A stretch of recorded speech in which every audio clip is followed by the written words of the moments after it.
எண்ணெய் கொதிச்சிருச்சு.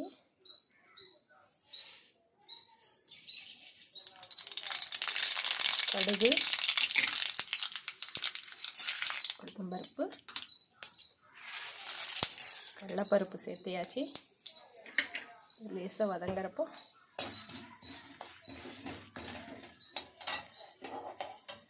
பெருங்காயத்தூள் சேர்த்துக்கலாம்.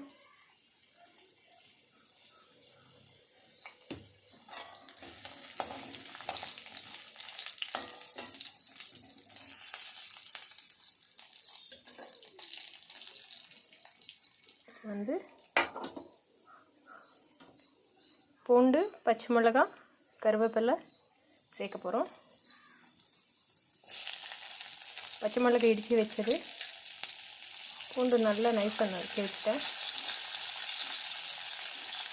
கருவேப்பிலை சேர்த்து வச்சு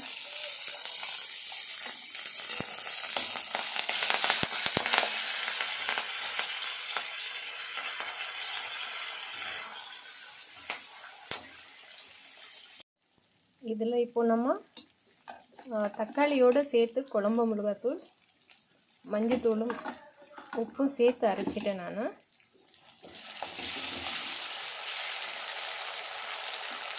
நல்லா வதங்கினதுக்கப்புறம் இந்த உருளைக்கிழங்கு சேர்த்துக்கலாம்.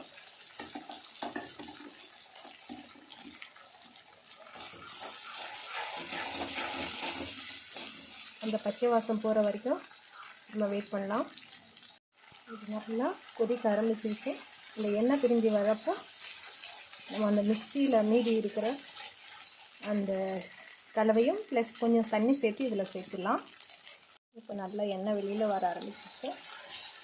இப்போ இந்த தண்ணி ஊற்றிடலாம்.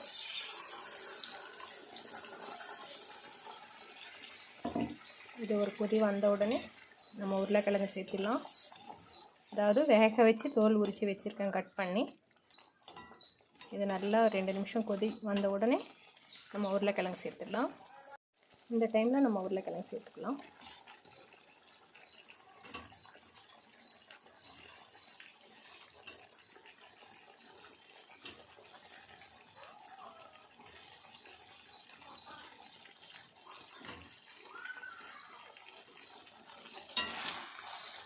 இது ஒரு 2 நிமிஷம் அப்படியே கொதிக்கிட்டேங்க.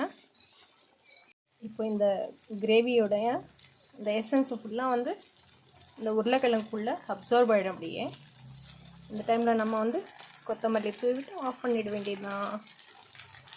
சுவையான உருளைக்கிழங்கு மசாலா ரெடி. தேங்க்யூ.